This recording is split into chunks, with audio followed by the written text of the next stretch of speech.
wanatarajia wengine pia wajitokeze wasaidie.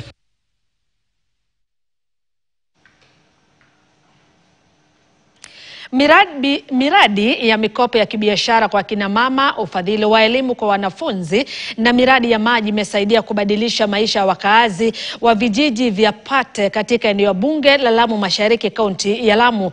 Kulingana na baadhi ya wakaazi wa visiwa hivyo, miradi hiyo inayofadhiliwa na shirika la Northern Randlands Trust kwa ushirikiano na serikali imechangia kuimarika kwa uchumi wao kupitia vitega uchumi hivyo. Wakaazi hao wameelezea kuwa miradi hiyo imeimarisha uchumi wao kukabiliana na ukosefu wa maji na kuwalipia karo wanafunzi kutoka vijiji hivyo.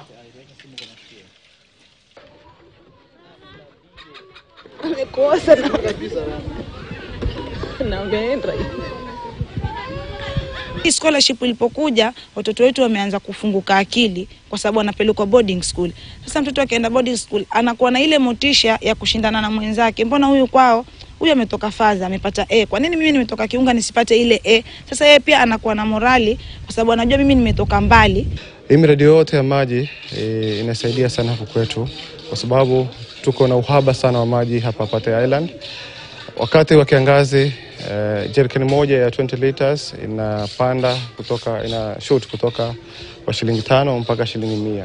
Kwa hivyo wakazi wa Pate Island wanapata shida sana wakati wa kiangazi.